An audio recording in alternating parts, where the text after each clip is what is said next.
آج صبح روڈ پر حادثے کے نتیجے میں انتقال کر جانے والے ایک ہی خاندان کے 8 افراد کی نماز جنازہ ادا کر دی گئی ہے۔ نماز جنازہ میں بکھر بھر سے ہزاروں افراد نے شرکت کی اور اس پورے علاقے کی فضا جو ہے سوگوار ہے۔ جو منتخب نمائندے ہیں بکھر کے ایم پی اے عامر عنایت خان شاہانی سمیت کئی سیاسی شخصیات نے بھی اس جنازے میں شرکت کی۔ اللہ کسی کو ایسے امتحان میں سے نہ گزارے کہ ظاہر ہے کسی کی تکلیف کے لیے یہ میاں والی کی سائیڈ پر جا رہے تھے، تو 7 بچے بھی سوار تھے، گھر کے اور افراد بھی۔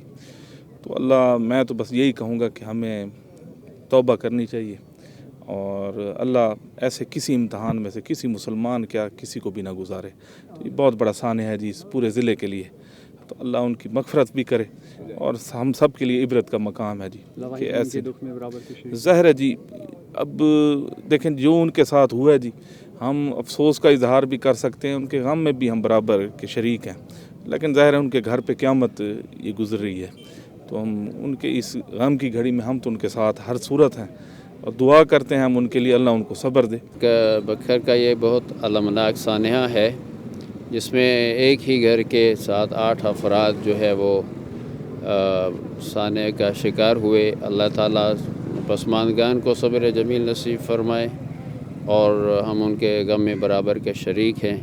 اللہ تعالیٰ ان کو جنت الفردوس میں اعلیٰ مقام عطا فرمائے۔ جو مرحومین ہیں ان کی تدفین قدیمی امام بارگاہ بکھر سٹی کے قدیمی امام بارگاہ والا جو قبرستان ہے وہاں کی جائے گی۔ ہماری کوشش ہوگی کہ آپ کو بکھر کے حالات سے اسی طرح اپڈیٹ کرتے رہیں۔ کیمرہ مین نسیم راجپوت کے ساتھ شکیل حیدر، بکھر نیٹ ورک۔